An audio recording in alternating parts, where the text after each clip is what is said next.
안녕하세요 여러분. 오늘은 제가 지난번에 얘기했던 어떤 세계 글로벌 공장들의 공장 이전 관련해서 추가적인 말씀을 드리려고 합니다. 얼마 전에 또 뉴스에 나왔죠. 각종 글로벌 업체들이 현재 중국에서 중국을 벗어나서 지금 베트남으로 대거 이전을 하고 있다는 얘기의 뉴스였습니다. 그래서 그런 뉴스가 이제 계속 흘러나오고 있는 걸 보면 확실히 지금 많은 글로벌 기업들, 특히 이제 어떤 4, 5년 길게 잡으면 10년 이상의 그런 10년 이상의 전에 중국의 어떤 시장 전망과 낮은 인건비 수준을 보고 들어왔었던 많은 기업들이 현재 중국의 변모한 모습, 그리고 뭐랄까 더 이상의 어떤 인건비라든지 어떤 원자재 수급이라든지 혹은 시장 개척, 중국 내부의 시장 개척에 있어서 굉장한 한계성을 느끼고, 그리고 정치의 어떤 지나친 간섭, 자유무역에 경험하지 못했던 그런 것들을 기업들이 많이 경험하고 또 좌절하고 그런 고초를 겪으면서 더 이상은 안 되겠다, 그리고 현재 더 이상은 안 되겠다 해서 이제 많은 기업들이 지금 이전하고 있는 원인 중에 하나가 그것이고, 또 하나는 현재 지금 진행되고 있는 중국의 제로 코로나 정책이 있습니다. 현재 지금 중국은 제로 코로나라고 해서 지금 사실 다른 나라들은 원래 글로벌 코로나의 어떤 그런 팬데믹에서 로 바뀌고 지금 거의에서도 좀 많이 나아지고 이제 코로나 이전의 상황으로 좀 많이 되돌아가고 있지 않습니까? 100%는 아니더라도요. 그래서 지금 그런 상황에서 중국은 오히려 고삐를 좀 재고 있어요. 그래서 저는 사실 이전부터 많은 국가들이 많은 우려를 하고 많은 경계를 코로나로부터 이제 굉장한 많은 신음을 하지 않았습니까? 확진자가 막 몇십만 명씩 나오고 그랬던 어떤 상황에서 유독 중국만 좀 조용하고 확진자가 좀 안 나왔다고 많은 홍보를 했었어요. 그래서 일견 이제 어떤 일부 사람들은 정말 그게 정말로 사실인 양 믿고, 또 일부 사람들은 또 믿지 않고 이러면서 좀 신뢰할 수 없다라는 얘기가 많았어요. 왜냐면은 여러분들도 아시다시피 중국의 인구가 14억 되잖아요. 그래서 엄청나게 지금 많은 인구가 차지하고 있는데, 이 사람이 많으면 많을수록 코로나의 어떤 전염병, 이 사람으로 인한 감염 이런 것들에 굉장히 취약할 수밖에 없는데, 무려 15억이나 되는 인구가 그렇게 코로나의 전염성을 세계에서 경고하고 많은 각국의 나라들이 코로나로 신음을 하고 골머리를 썩고 있을 때, 중국은 코로나 확진자가 거의 없다, 성공적인 정책이다, 성공적인 방역이다 라고 엄청나게 홍보를 했어요. 우리 전 정부랑 좀 많이 비슷하죠. 근데 그렇게 해놨다가 결과적으로 우리나라도 임기 말기에 또 엄청나게 터지고 굉장히 또 이제 나아질 것이다 매번 얘기할 때마다 계속 이제 확진자가 막 터져 나오고, 대통령이 말만 하면은 그 다음날 바로 그냥 확진자 이런 식으로 계속 어떤 언론적으로 이제 언론 플레이를 하다가 바로 또 그런 상황이 또 직면하고 그러지 않았습니까? 그래서 제가 볼 때는 이런 부분이 좀 중국이랑 이상하게 묘하게 좀 많이 닮아간다는 느낌을 많이 받았어요. 그래서 어찌됐든 간에 지금 중국은 그런 상황에서 본인들이 어떤 신뢰를 좀 많이 잃었을 거예요.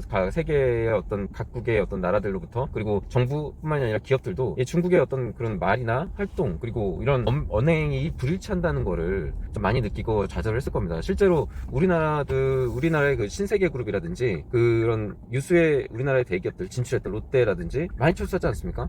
거의 대부분 출소한 걸로 알고 있는데, 그리고 수순을 밟고 있거나, 그래서 그런 이제 수준의 이 나라의 국가의 신뢰성을 좀 보이고 있어요. 그래서 이런 부분이 많은 실망감을 안겨줬고, 이제 그게 이제 또 하나의 원인이 될 수 있죠. 그런 코로나 봉쇄 정책으로 기업들이 더 이상의 어떤 이 과도한 코로나 봉쇄 정책을 함으로써 기업들이 더 이상 기업 활동을 유지할 수가 없다라고 할 정도로 너무나 가혹하게 지금 봉쇄 정책을 지역별로 이렇게 상해 봉쇄라든지 현전 봉쇄라든지 이런 식으로 이제 지역 단위로, 지역이라고는 하지만 굉장히 큰 범주예요. 그래서 그런 상해만 해도 우리 서울 경기도랑 합친 그런 면적의 정도이니까 한계성은 또 오죽 크겠습니까? 그래서 그런 부분에서 많은 봉쇄를 하니까 더 이상 기업 활동이 어려워진 겁니다. 그래서 기업들이 많이 떠나고 있고, 또 중국의 상황이 그렇게 코로나를 성 단위로 봉쇄 정책을 할 만큼, 그리고 본인들의 그전에 했던 어떤 세계 코로나 신음 속에서 본인들은 정책과 어떤 코로나 봉쇄와 그런 예방 정책을 잘 폈다, 잘 통제했다, 성공적인 통제다라고 이제 자화자찬하면서 했던 거를 지금 상황에서 이제 뒤집을 정도로 어떤 중국의 실제 코로나 전염 상황이 매우 심각한 것으로 보여요. 그래서 이게 또 거기 현재 있는 기업들조차도 상황을 보니까 이게 그냥 끝날 상황이 아닌 거예요. 그냥 끝날 상황이 아니고 굉장히 오래 갈 것이고, 또 이런 것들이 경기 침체로 이어질 게 향후 적어도 제가 볼 때 기업들이 적어도 10년간은 그 전에 있었던 10년, 과거 10년과 비교해서 절대로 이제 지금 유지한다고 해서 회복할 수 없을 정도로 많은 경기 침체가 올 것이다라고 예상을 한 거예요. 중국 자체에서, 내부에서. 그래서 내부 시장에 메리트가 없다고 생각하고, 또 여러 가지 인건비라든지 인건비 상승, 물가 상승 여러 가지를 감안했을 때 중국의 공정을 유지할 필요가 없다, 적자다라고 생각해서 미래를 봤을 때, 지금 당장이 아니라 누구처럼 근시안적으로 보는 게 아니라 글로벌 기업들은 멀리 내다보죠. 당연히 멀리 내다볼 거예요. 저 같은 유튜버나 일개 유튜버들이 이제 보는 것보다 훨씬 더 먼 미래를 바라보고 움직일 겁니다. 돈이 뭐 한두 푼 오가는 것도 아니잖아요. 그래서 그런 어떤 먼 미래를 보고 움직일 텐데, 그 결정의 결과가 지금 그 코로나로 여러 가지를 겪고 나서 글로벌 기업들이 중국에서 더 이상 머무를 이유가 없다라고 해서 전부 다 발을 빼고 철수한 겁니다. 철수해서 뭐 예를 들어 이제 저기서 베트남이라든지 뭐 다른 나라가 될 수도 있겠죠. 하지만 뉴스에서도 그랬듯이 베트남을 이제 언론 국가를 언급하는 나라는 베트남뿐이었어요. 베트남으로,